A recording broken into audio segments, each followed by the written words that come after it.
Bill was born in Coventry, and his Italian mother came over to settle here after the war. Bill's work is incredibly diverse and varied, and a lot of his work stems from his experiences and ideas as a child. Just before I ask the first question, I'm just going to say we have been incredibly selective over Bill's work tonight. He's had a massive 40-year career as an artist, so we can't show everything, and it's been very interesting looking through all of Bill's work, and we've made a very specific selection that's quite relevant to now, and we're also referencing the past as well. So Bill, I'm just going to ask you the first question. So growing up, have there been particular themes and influences that remain from your childhood, and what are they? And there's a very particularly special place that you've spoken about that has heavily influenced a lot of the way that you work now. Yeah, first of all, hi everybody. A lot of what obviously one's childhood affects you in many ways. So at my presentation, that's it. And I spent a lot of my childhood in the cinema, and my brother and I, who's sadly no longer with us, we would hang outside. This sounds absolutely crazy and mad, but we'd hang outside, say, the Empire Cinema in Coventry, waiting for, because there'd be, say, an A film, you had to be 16, but we're like 10 or 11. And any stranger, it's usually male, because they're the ones that used to go in on their own. And we say, excuse me, mister, can you get us in? And I spent a lot of the time in sort of dark spaces, whether it's outside at night or in cinemas. So that whole period about what happens at night really stems from a lot of childhood experiences, and why a lot of my work tends to be from outside. Thank you. So also, I think you have another passion, and that's also beaches. And I'm just wondering, did the beaches bring you up here to Suffolk from London? Well, as kids, you know, we used to go to the seaside when we used to go on holiday in Italy, and this is me and my twin brother. And my mother had this obsession about having us photographed by these beach photographers who would turn up with a ticket, and then you pick your picture up. And it was a beach ball, or it was like this aeroplane, which I can't really remember that being taken. And sometimes you might have a monkey on your shoulder. And that whole environment of the beach is it's one of the longest projects I've been working on and off for over 40 years. And that sort of began in earnest when I was spending a lot of time on the Isle of Wight. And I'm fascinated by these dramas. You know, as a photographer, people think as a photographer, you try to take one image out of many incidences that may appear in front of you. But I was conscious of the fact that there's an event before and after. So essentially, they're pauses. So this picture here, example, is one of my favorites. There's a little drama going on here, but we've frozen that. And when I was asked, along with other artists, to submit an idea to Caroline Wiseman for the London Art Fair, I proposed that we took Aldborough Beach to London. And so I created this diorama, created this massive montage, printed it out. And then people were invited to sit there, like I was invited or told by my mother to be involved while a beach photographer took your picture. So I became the beach photographer in the London Art Fair, and the visitors who came, there were props they could get dressed up or not. They're putting their choice. And on the opening night, I did not intend to take any photographs whatsoever, but I was persuaded to, and it was absolute pandemonium. And I nearly lost the set. You know, it went viral, shall we say. And so all this thing with the beach and this institution where people behave in spaces where they're like the beach. They do things on the beach they may not do at home or in another environment. But in the 80s, I started to film these little, what I then called sort of postcards from the edge. And I started with video, and I've spent off and on over the last sort of 30 years. And my original exhibition proposal to the cut was, it's now become little incidents at a time. So I'm going to play this, and then we might ask a question at the end.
Thank you, Bill. Isn't that beautiful? It's amazing. And I love how slowing down that small instant, as you say, you start to notice the gaze of each of the different people involved in the small narrative, sharing gazes. And you start to look at the very kind of subtle exchanges between the people on the beach there. I think it's really a beautiful piece, wonderful piece. And I like the idea that you have to take time and slow down to really enjoy. Well, that's slowing down and taking time out to look at my work is most of what I do. It requires a bit of time of investment of the viewer.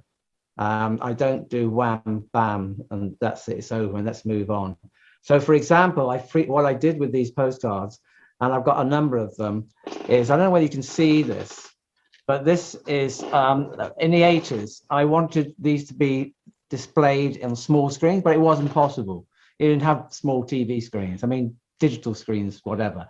And some of these films were shown, early ones were shown in festivals, and either on the big screen or on single monitors, but it's not really how I wanted to display them. So I just put the whole project on hold. I did carry on filming, but I wasn't ready to do anything with until I discovered, the tablet. I don't know where you can see that. It's the light in there, but These little tablets, I'll just put it right up to my camera. So what you see here is about postcard size. Yeah. And there's another one that's being played. And these would be hanging on the walls, which almost looked as though they were still pictures, but they're moving. And they're shot around about 600 frames per second. Yeah. So it slows right down. So that project, that whole thing of the seaside has been with me. I just love it. I live near the sea, and I've got Great Yarmouth, I've got Lowestoft, I've got, they're all down there. You can have, if you like, tap one end and sophistication the other. But yeah, the beach has been there with me. Jump in and ask you. So, yeah, you've worked with the project, the seaside, for a long period of time. Are there other themes or ideas or locations that particularly inspire your work? Well, as I said, the night, and I started to come up to Suffolk before we moved up here, and the landscape here was, a major reason for moving up. You either get Suffolk or you don't. It's quite bleak. It's not a chocolate box. I mean, there are chocolate box areas. I'm not saying it's all bleak, but I do like that flat landscape, which suddenly in the middle of nowhere there will be some silos or there'll be a barn, etc. And I wanted to photograph these at night. I wanted to see the quality of the light that transforms these spaces. And this is a classic image of that during the day. Even when I took this picture, it didn't look like this, like with the silos. I mean, it's time that creates we're moving. Those aren't shooting stars. The planet, we're moving as a planet, and therefore you get these streaks. And this one here was totally dark. And it wasn't until a lot later when I realized what created all that light. There was a 60-watt bulb on the other side of the house, which I couldn't see. So it's virtually in darkness. Now that is something, is magical. I'd never be able to see it unless I took the picture. So just to make sure everyone knows, so you set up the camera and it's completely dark. You don't really know what's out there, and you have a very long exposure. Yeah. I mean, depending on what I'm doing, but I would set this up. I know my lens very well, so I know where to set it. I have spirit levels on the camera, so I know it's not wonky. And then the focusing is, set on infinity, and the exposure is, I got to know from the ambience how long things take, and this is about 12 minutes. And while I'm out there, just around the beaches or the nearby, I would go and stand, because, if you're hanging around for probably half an hour before a photograph is taken, I either go looking for other locations nearby, or I'll go and stand on the beach and just look out. And I noticed that when there was no moon and it was overcast, it's just a black void. And I can hear the sea, and you've got this abyss, as Nietzsche says, you're staring right into this. And I thought, is it possible that I can actually visualize this? Is there anything out there, as Pink Floyd would say? And I took one. It took about 20 minutes, about an hour to take the picture. And I set up, because I can't see anything, I set the camera up as it sort of twilight, so I can see it and set it up, because I want everything in the middle. So you're basically doing one picture a night. You can't really take anymore, because if you want the horizon line central. And I came back and I couldn't believe there was actually light there. Now that light, it's like an abstract painting, isn't it? And I also just want to point out that the reflected light there as well, it makes it gives a sense of space, doesn't it? It's not flat. yeah, I mean, the surprise is that when I took this, there was nothing, absolutely nothing. And so what you get is this beautiful void. And so the light is obviously around, poking probably through the clouds, but it's so faint that our eyes cannot perceive it, although we can see in the dark if we stare strongly enough. And while I was out there, I could hear the sea, and I was thinking, well, I wonder what's going on. And I got these back, because in this picture, which may be 20 minutes long, there's an awful lot of waves going on there. So I thought I would find a way in which to map the movement of the waves, because a lot of my work deals with mapping. So there's a lot of experimentation, and this is Waderman, as I call myself. So I was given a set of waders, because I have to go into the sea to put the lights in some cases. And this is the latest development I had with it, which is a bow and arrow. And I shoot down at Aldborough because there's no sand, therefore I don't get any kickback from the sand. And can be quite dangerous. And when I first went out, I just had a pair of wellies and a coat, and I got absolutely drenched. So hence, friends bought me a set of waders for Christmas, and I was off. You're very dedicated to your work. You spend a lot of time kind of out in the night. Well, I'm about, and it's also done in winter. I don't do this in the summer, A, because there's no tourists around, but B, I can start earlier, and also the light is a lot clearer. It's crisp, it's not hazy from the sun. I just want to say, you can see that you really enjoy mapping and the idea of mapping in your work, as you said, and we can relate this back to your animated postcard, The Little Incidents of Time, with the picnic on the beach, where you're kind of mapping movement. Can you tell us about other things that you have mapped as well, and how you go about it? Well, I started with these, which I initially called sea drawings, and I wanted the idea that the quality of them was to be like a drawing. And this particular one it really is a performance by me in doing this, because this is all done in one shot. I have no idea what's going to happen, and I know my width of my camera, the lens, and in front of that I'm performing with arrows, with lights, and all sorts of things being placed in the sea, running like a lunatic. It really is.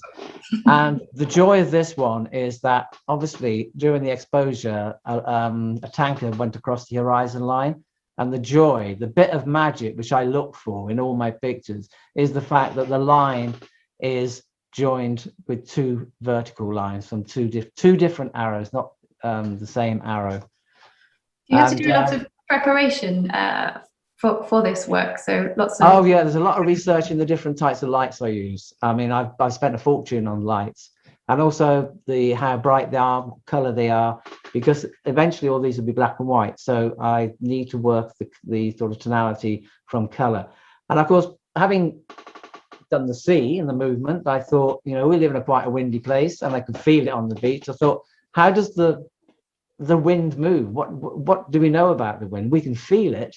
And when we got a kite up there, we think, so I thought, I'm going to get a light into the sky and record that. And I thought about a kite, but the problem, if I've got a kite, I'm in control of it. And I didn't want to have the decision making of movement. So if I'm standing out with the kite, I'm pulling it, I'm creating the drawing, and the drawing has got to be an automatic drawing by the wind. So I came up with large helium balloons, which are tethered so they don't go up in the sky. Same, all the lights in the sea were tethered. And this is one from East Wind Drawings. And these are from initial tests that I did in our fields. And I just love, because of the choice of lights, you get this lovely glow on the bottom, which gives it a sort of gravitas. It makes it like it's more solid. It's like a stage again, isn't it? It's like that kind of theatre set. It is. It's very much like a theatre set. And just to explain again, so the lights are tethered to a balloon, for example, in the sky to map the wind, and it's the movement of the wind that you're capturing with. Yeah, hanging from the balloon is a variety. I could have up to 3 or 4 lights, but also I've worked much more complex by having 2 or 3 balloons all joined together or moving. So it creates a much more complex drawing. This is quite a simple one, but there are 2 lights there. You can see 2 lines. Well, in fact, there's 3. There's one that's lighting up the bottom there, and then the lights, 2 lights moving in tandem, which creates this, mirrored image. I'm just going to say, would you think there's a kind of spirituality in your work? And oh, very much so, because I'm trying to tap in. When you go out at night anywhere, but certainly I feel it here the most. You don't necessarily get that in the city, possibly, but Suffolk is a very ancient land, and there are a lot of tales. It's apparently one of the most haunted places in England, and there's but I'm not talking about ghosts here, but you do get a feeling of time, and you get a feeling that there's a presence. And I'm not frightened by the dark. I never was, even as a child, but I've scared myself to death on some, you go down to boards 3 o'clock in the morning. I can assure you hear sounds that you've never heard before. And this one is a mirrored image, hence the sort of butterfly shape, which is I did in our pond. And what was exciting about when I did this was, for the first time, I could see what it was like to look up underneath the lights. So the reflection is the underneath of those lights. It's beautiful. Sorry? It's beautiful, really. Thank you. And the way to do that, I had to get the light central. And I obviously, how do you, because the tether will always work, where the balloon will always be tethered to the point where it is tethered. So I had to put a long pole, which you can see on the right and on the left, and 2 little balloons in waiting there that it caught, and centered it into the pond. And sometimes it was low down, so the balloon would, the light would, to get the light, I have a very long piece of string, because the balloon cannot be in the image, because sometimes if you're not careful, you can catch the balloon, and that's not the intention. But I mean, this one, people, it's like, it's almost a religious in a sense, because it looks like a temple. It does look like a temple. Yeah. I was just going to say that in the center there. It's amazing. Yeah, and it's and all the light there is from the torches. There's no other light. Sometimes the moon is out, only because it might give some sort of textures in the sky rather than being totally black, which I prefer. And with this idea of mapping, I did a series of 4 films, in which the 4th one, the films with the wind drawings and the sea drawings, I worked with Tamar Yoseloff. And in these the ones that you, sorry, did you win some awards for these films? Are they the ones that you? Yeah, these have, and I can't remember what they were now. These particular ones did win something, but I can't remember offhand. Terrible. And this one I did with Dan O'Brien, an American playwright, from a passage from his publication Angel in the Trees. And the images come first, and I work to find material to go with. I don't illustrate the poems, not the intention. The poet works independently to what I do, and then we find a synergy between word and image and bring them together, and sound, because these are now films. And this one I mapped to Friends Wood. She just bought it, and before anything happened, I wanted to be, this is where I became Hansel searching for Gretel. And I just wandered around. And you got to be a bit careful here, because remember, I can't have any other lights with me. My eyes have got to be able to see. And at this point here, I developed a way of holding a light. I tried lots of different lights, but later on I'll explain how I now can map myself much more effectively. And so this one, I produced this film. It was this film was shown at the Venice Biennale for Caroline Wiseman's Alive in the Universe. And while I was out there in Venice, in fact, I'd left Venice and we'd gone to Tel Aviv to see our grandchild. And while I was there, I found out that it won the Moscow first winner, and also it was silver at the Tokyo. So I was really quite pleased with that. But it's a single monitor piece. But when I showed it in Venice, it was 2 screens. Now, I put this one in because, again, working with the water, I really quite like the reflections, but I do figure in all my images, and I started to make use of that and much earlier, about 2 years earlier.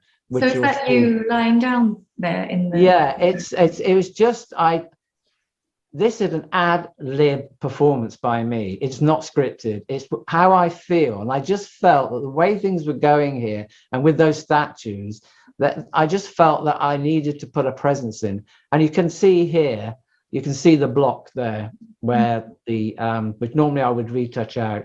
So this is in an earlier image where, now this was quite dangerous doing this one because I was really worried because the wind was so bad at times. The light, which is quite a heavy bulb, was smashing against I was afraid of going to smash a window and then I'd be in real trouble. I love the difference in texture between the light, obviously, the map by the wind, and then the reflection in the water.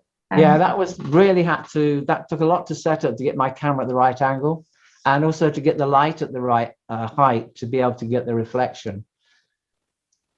And so this is from the beginning of the film. And what I did on the second screen, so you see this drawing here, and this is another drawing. This is from part of the editing tools that you have in digital post-production. This is a lumetriscope, and the lumetriscope is an aid for color correction. But when you play a video or any moving image, or even a still, because it works on the light values, it moves. And this is a drawing of a drawing, which I really quite like that. So I'm going to now play a clip from the film. It's just the opening sequence, quite short.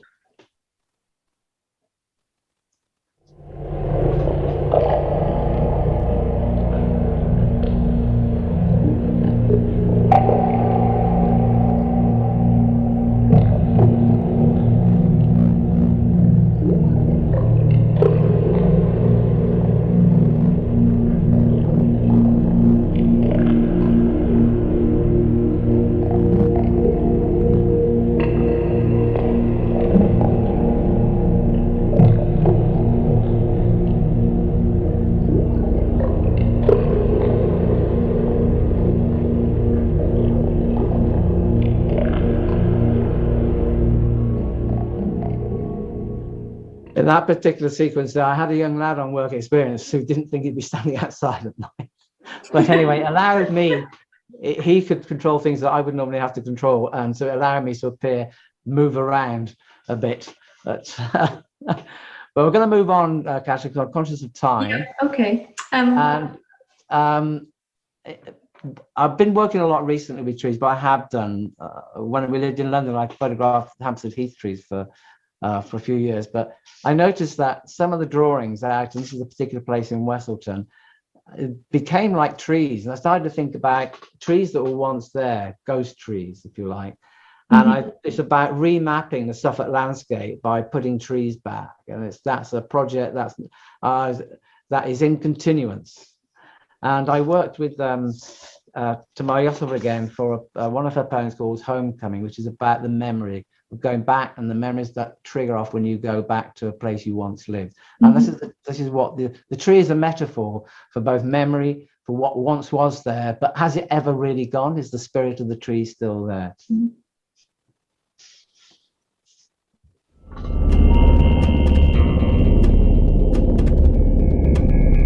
The house is the wrong size. The trees, saplings in her mind, surpass her, screening the view. But at least they haven't moved. She has.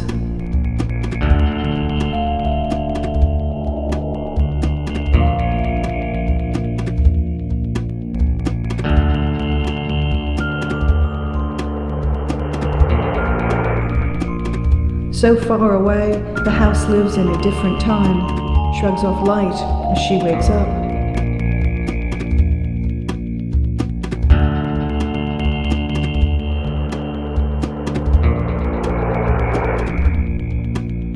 It embraces a new family who glossed over her initials, stripped the floorboards of her scent.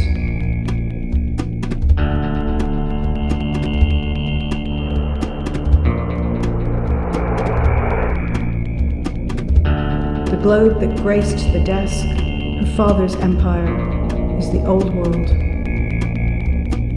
Nothing left. Thank you, Bill. You've used sound. Obviously, is very apparent in the last two pieces that you've shown us. Is sound a recent fascination, or is that something? No, I mean, the two things that were at my childhood was going to the cinema, but as also music, because my brother and I, we formed our first band when we were about 5 or 6, and I played in bands till I was about 16, 17, and that was the visual art came later. What was really sort of pushing things. I wanted to be a rock and roll star. I wanted the Who to play at my 21st. It was because I had that sort of gravitas and money, but of course it's never going to happen, because I suddenly realized that when I was about 16 that, you know, I wasn't good enough. But my brother carried on, and he later on in life he had a jazz band. And this with the sound, I worked the Photo East Festival commissioned me to work with dances and to work with Tim Casson and friends. The festival theme was I Belong, and so they were produced. He has this postcard from different cities called Danceocracy. They go to a city, they talk to the residents, and from those conversations they produce a piece of dance. And so I produced the visuals for this, and also designed the set, and also produced the sound. And I worked with some very good sound techies and at Dance East, and they showed me a different way of doing things. So this is all put together within a couple of hours of performance, because we had no idea what was going to be done. But both the video clips and the sound clips are all what is known as assets, and they were constructed on a timeline quite quickly. Yeah. And it was multi-speakered, 8 speakers, so it meant that I could use any speaker or combination. So this opening sequence uses all the speakers because it's a conversation. It's 2 people arriving at Ipswich from the docks, and they arrive, and there's a conversation beforehand between foghorns, and they went from different speakers around. So you're not going to get the benefit of that. And also the video had 4 screens. The floor was used as well. I can't imagine what it must feel like to be unwanted and belong to nothing and to no one.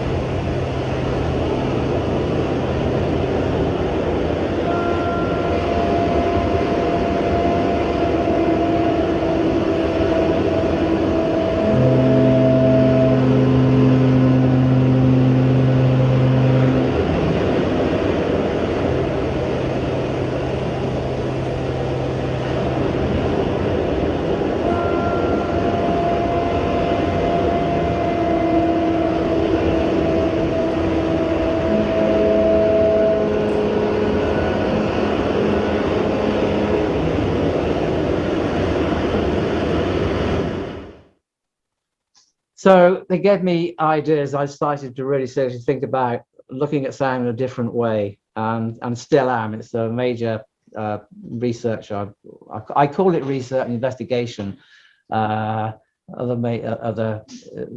uses. But your work starts to become very immersive, I think, when you use sound. That's the experience I want.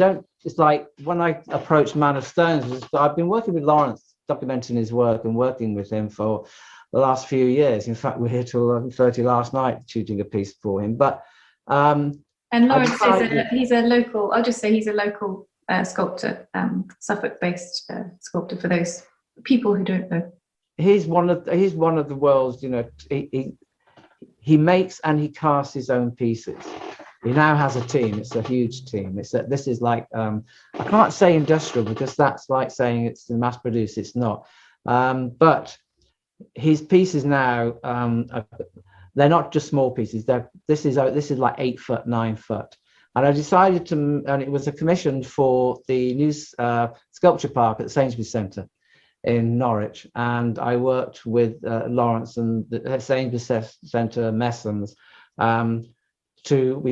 I wanted to do a piece of poetry. I didn't want to make a documentary like you see on Sky Arts, whatever. I just wanted it was my response to him and his work, and I wanted it to be contemplated too. So there's no talking about process. Well, it's a bit, but there's not a question and answer. I'll just play this clip.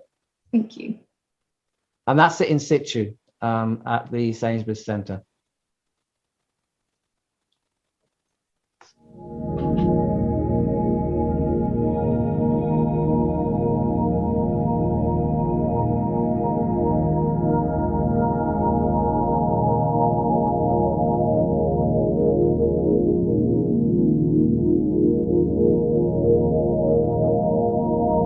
I've been brought up in this landscape and always felt I would happily intervene with it. There's another thing that about the landscape and about human activity in it that has always stayed with me since I was a kid, and it's this idea of the Saxon burials and people being buried underground or in mounds. And there was always something about the loss of that person. It's very interesting that my process is about loss. My process is really about losing things, about burning things out, about dissipation, about solids turning to liquid and leaving space.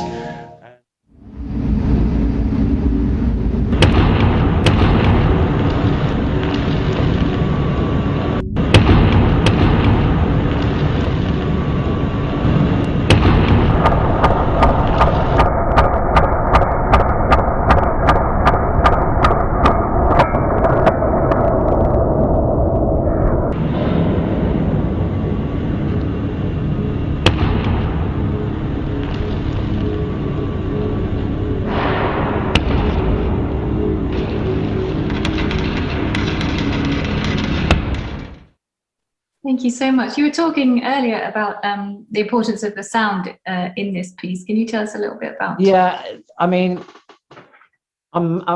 this is a journey, as I say, of two men, but you have to figure out which two men it is. It's Lawrence for one, it's the sculpture probably another, and maybe me too, because it was a journey for me. It was a sort of an opening experience. And I wanted the sound to work as another journey. So in the beginning, when Lawrence is, I also made a decision that the only movement, except there was Carl smashing the thing up to get this torso out, is that for the most part, Lawrence would be moving and everybody else would be stills. I can say something much quicker with a still, like Tom doing the welding says more in say 3 seconds on the screen. If it was a movie, it would have to be at least 10 or 15 seconds. Mm-hmm. And I decided it's going to be no more than 20 minutes. And there's a lot of material shot. And I worked very close as far as cameras. None of it is scripted. I just became a pain in the ass, I'm sure. I had to learn what I call dancing with Lawrence because I had a big rig. I sort of had to be able to be safe with that, and also I'm surrounded by sculptures and I have to anticipate his moves and get into position. Yeah. So yeah, I was very pleased with the end result. Oh, lovely, thank you. And this is the last piece that I did, which I did for the cut, which was Float. And Float's doing pretty well at the moment because it's not really, I mean, I stick it into film festivals. This is, well, they have a category called experimental, but it's not really an experimental, so I'm not experimenting in a way. But it won, overall best sound at the Indie Fest Film Awards, one of the largest bodies in Asia, and it's at the moment now the Osaka International Film Festival shortlisted it for best director and best cinematography. So I was, and it's been, it is absolutely amazing. And I don't know if any of you had the amazing opportunity to see it here at the Cut, but it is absolutely beautiful. I really, really enjoyed watching and listening as well. It is amazing. So is there anywhere that we can see it if we have? Well, my intention is to bring it to London because a lot of people haven't seen this. It was created in response to COVID, but it's not a COVID film. And it got shown for about 5 days in between the two lockdowns. I'm glad it got shown, even if it was only for 1 day. Initially, it was like we could get 1 day, then suddenly we could get 4 more days. And I want to show it again in Suffolk. I've been chatting to 1 or 2 people where I might screen it here. It will not be the same sort of way that I did it at the Cut, that's for sure. But anyway, let's go with a clip. Yeah. So do you have anything planned for the future? We're kind of, oh, no, we're going to play the clip. I'm going to ask you that afterwards. So.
Thank you. Can I just say, if you imagine seeing that film on a big screen and you're sitting in front of it, given the time and the space, it does really feel like you're up there in the clouds, and it is absolutely mesmerizing. And you have this incredible sense of depth as well. Can you just tell us a little bit about how you managed to achieve that, Bill?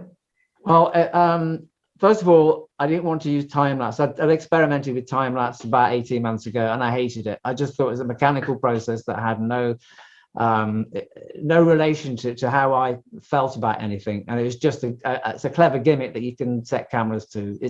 It's fine if you want to, set to record something to catch something, but for me it was not. I had this in my head in all the films that I make. I have this feeling before I start. So with Float, it literally was. This is how I wanted you to feel. I wanted to be like this. I'm up there. And it's all my experience of on my 50th, I had a glider lesson. Then I wanted to get my glider's license. And I had this rhythm, and it was finding a way of getting that rhythm, which I did solve in the end. And it's a variable factor that I use when I'm filming, because the clouds are moving as well. You can't do everything the same. And I think, I shot it all outside our place. So I had clear, there's no trees. So I was very clear. And I just let the camera run every day for 6 hours. There's over 300 hours of footage, which I cut down to 15 minutes, but I only chose 4 days from 4 days. I didn't want to show everything. And I think what it was, I think it came out at the right time. I think this film is about me being outside, not wanting to be in the studio, not really wanting to do any work. I just wanted to work on my vegetables through. I just wanted to be outside. I wanted to be free of this pandemic. And the best way for me to be free was to go up into the sky. And that's what this is about. It's about freedom. Yeah, it's lovely. Thank you. And a question that I was going to jump in with before, I was just going to ask you about what's next, really. What's in it for the future? Well, I think that I've collaborated before, with Tamar and with Danny and others over the years I've collaborated with. And I think the next stage, what I'm doing is working with ideas. This goes back now about 4 years. I started to map the energy, if you like, to that spaces at Snake Maltings, so this building number 9, which is earmarked for refurbishment. And this is where the figure where I made a conscious effort to be in it. So I'm doing a sort of a forensic analysis of the energies, if you like. And I got this CSI suit, and I began to sort of be part of the image, and it's because I'm not going to tell you who this person is. The nearest I can come for this one here is that my brother died only a couple of years before, and my twin brother, and I started to think that maybe this one came out of that this is like letting go. And this light, this is all about moving beyond. The light is all the drawings is there. They refer to things outside of our existence. They're there, but it also infers a bigger world out there. And so I put this one in because in the previous ones I'm in them. I'm in this one because what I've done is, having had the experience of mapping with myself and falling over, and I fell in the pond that I was mapping, is that I've now got a suit of lights which I can switch off any part of my body. So brilliant. How fantastic. I took inspiration from the Electric Horseman scene in the film with oh gosh, it'll come to me, the actor. Anyway, Robert Redford, who rides in town with his electric suit, and it's just awesome, this image. So I thought, well, that's what I need. I need to make myself an electric suit, which I have done. And so now I can switch on my feet. This is my feet, and I'm just walking around. So I start to interact with what's going on. I've no idea what's being produced, I can assure you. But recently I've been sort of having conversations with email and WhatsApp. There's an artist, a performance artist in Nova Scotia called Misa Horashek, and we both like each other's work. So now we're trying to explore ways where my light drawings and her performances can be combined, which is what I always wanted to do. Are these the Nocturnal Wonderland images? Are these? Or... Well, that comes to this one. What I want to do with this is one I took from Wesselton. Yeah. And it's something I did when I was a student. And I've got to thank some people here who put up with me. Johnny Mockett, John Hostler, the two, who switched the lights on, literally. I thank everything for my foundation year at Coventry. I went in there clueless and came out with some notion of where maybe I wanted to go. And my proposal when I was a student, it was to do, I went to Johnny Mockett and said, our final major project, I want to do a ballet. And he looked at me, he said, I'm not good in this, Bill. And I said, I play pinball every day and sell the game so I can buy a cup of tea and a sandwich. And I mapped the journey of this pinball, and this pinball would then become the score for a dance piece. So wow. if you put, if I take the points on here, what I've got here is not only a musical score, it's also a dance score. And so what we're left with is this. Now this can be played. So instead of me working with sound, which is I'm going to put this sound in how I feel, I want the images that I create to create the sound. And that's the next stage on, which I'm looking at. And the next stage on to that, what I'm looking at, is that then becomes interactive with the audience so they can add to. So I'm looking at various things. So the sound is being expanded as an experience. So it's not passive anymore. You take part. And have you played out the mapping of the dance? Have you had people move to these scores? No, and that's where I have spoken to one or two people, but you've got to write the fine person who actually understands what this is all about. And I'm hoping that the way that how Amisha works and the way that what she works with, and we've had conversations, that something hopefully will come out of this. And then you mentioned nocturnal wonderland. Yes, this is it. I've seen it on yes, Instagram. You have yeah, it's been quite, people are like, this is it's because we just planted a whole shed load of trees, and the guys there have these trail cameras which they sort of were looking for animals at night, etc. I'm not really particularly interested in that, so I bought one to see what is possible, and I was just knocked out by it. Works with, it's not visible light, so it's infrared light, so you can't see this. And I set them up, but it takes, I've now cut that down because it's getting a bit ridiculous. I've got 4 cameras, and I could end up, if I put all 4 out, I'd end up with over sort of 50,000 images, which I need to go through.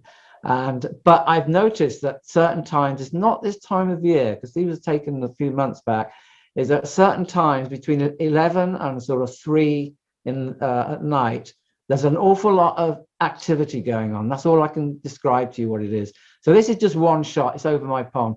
I don't try and work it out. People were debating, well, I think it's this, I think it's that. I don't really care what it is. But to me, it symbolizes this, what we can't see, that's something that never ends. And maybe we've lost touch with our landscape. Maybe we need to reconnect. And because of that, I'm going to be working with an organization down the road from me, Touchstones, Misha and Flora, who are creating this amazing place called Timber Yard, and it's a lot to do with reconnecting with the earth, with our food, and so it's quite, it's mixing science, if you like, with the visual arts. And this is science, and I've always loved science. I mean, if you're not into photography or whatever, and science is involved in it, physics is involved in it, chemistry was involved in it, now technology is involved in it. So I started to sort of, now you take this image, and this activity from this tree, which is behind there, went on for about 3 hours. It suddenly appears and it suddenly stops. And I actually got crowing, so I quite like that. And I don't know what this energy is. And sometimes it changes direction, it moves. This has given me quite a floral pattern. So it's a very different pattern from the first one you showed, isn't it? Absolutely. Incredible. And this is another tree, but I love the quality that it gives you. And I like this twilight, this sort of weakening light between night and dawn and day and night. So you get this sort of combination image of both visible light and infrared light. Now, I don't know what these are. They could be birds. I've no idea, but I have photographed it where birds have been in flight. The shutter speed is 15th, and it can freeze a bird in flight almost. So I'm not sure what these, but then we are dealing with invisible light, so we don't know what's going on. So this really is where I am at the moment. It's about collaborative work, and this really excites me. I'm having a camera made to get much higher quality, but it won't be remote as much as these. These are cheap cameras, which are throwaway really, so I can leave them overnight anywhere I want. But again, this this is you way could almost see override this that. as a performance, a choreography with the Well, what it is in the middle this and is- the lights, and also these smaller kind of if people went to all this stuff's on my website, you can see some of the images. This is an event. I've set the stage, and something's going to happen, which is quite magical. Invariably, it does, but at the moment, it's not, and I think it's to do with the time of year. Wow. Thank you, Bill. Is this your last slide? It is indeed. Well, thank you so much. It's been absolutely fascinating talking to you, and yeah, what a wealth of work, and I love the dedication that you have to producing your work. It's absolutely amazing. Yeah, we've really just only touched the surface. Bill has so much more, and we could probably do so many more interviews. But if you do have any questions, we're going to, if you put them in the chat, we'll address as many as we can. If you'd like to see more of Bill's work, you can see his website here and Vimeo, and you can find him on Instagram as well. So I'm just going to go to questions. And I have a question first off from Coco, who is our artist from last time. And I've asked each previous artist to ask the next artist a question via postcard. So Bill, I have a question from Coco. You have worked on a number of commissioned projects throughout your career. What is your approach to making work to commission? Well, basically, I don't worry about it. Obviously, to chat, to understand, but I also say that you've come to, if I am working with the commission, they've done so because they know what I want. I mean, I have been asked to work, and then they said, "Oh, we didn't expect this." I said, "Well, what did you expect me to do?" So they have to know as much about my work as I have to know about theirs. Otherwise, nothing's going to happen, really. And that really is. And I've always stuck to my truth. Yeah. I don't go off that path. It's not what I do. I'm not a commercial artist, so I'm not going to, just then do that. This is what I do. If it goes with it, if it connects, fine. If it doesn't, that's fine too. Thank you, Bill. I've got another question here. So this is from Mark Aaron. A lot of your work is passive and generative, and it opens up a sense of time that is beyond our normal experience, a memory of action in the landscape. When do you know if you should be a part of the performance? And by being a part of the performance, does it reduce this sense of otherness? I think how people come to my work is really, it's their personal journey. I'm giving you, if you like, I'm giving you a set of options. I'm giving you a viewpoint, but not trying to be overtly control of what really goes on. So that's why they're quite open. They're not explanatory. They're just little journeys that we go on, and I'm how people respond to that, and whether they engage with it and how they want to engage really is their personal thing. I don't want to tell people how to respond. I don't want to explain half the time. I really don't. Somebody said, "What's that about?" I said, "Just feel it. Just go with whatever it is, and if it connects, it connects, and if it doesn't, it doesn't." You knowing what it's about will not necessarily make you. You don't need to. For my work, I don't need to over-inform you. It's about a gut response, really. Thank you, Bill. Any more questions? If you pop them in the chat. Just while I'm seeing if there are any more questions, I'm just going to say that the next interview we have coming up is on the 10th of June with Fabian Peak, and Coco's video from the interview last month is going to be up on YouTube, and you'll be able to find the link to that video on the CUT website. But I can't see any more questions coming through. So I'm just going to say thank you again, Bill. That was absolutely fascinating. And I personally really loved looking at your work and speaking with you on this. It's been really, really wonderful. An amazing body of work. Thank you so much. And thanks very much for the CUT. The people put it together to do this. And I see I'm receding into the darkness now, which is quite... Yes. It's that time. Yes. I want to say everybody there, which I've not seen for such a long time. Don't worry, you're still in my thoughts. It's just that this current situation. I've really been sort of quite isolated But As yeah, we all have. Yeah, I love this. It's very appropriate, Bill, that you are now disappearing into the dark. yeah. I'd like to say thank you very much as well to Dean, who has been in the background and hosting and tech support as well. Thank you very much. This project is an Arts Council funded project. We're interviewing 10 or 12 artists and creating a digital archive of our artists' work that have shown here since the cut opened. It's all going to be available and accessible online. So thank you all for coming. Have a wonderful evening. Thank you very much.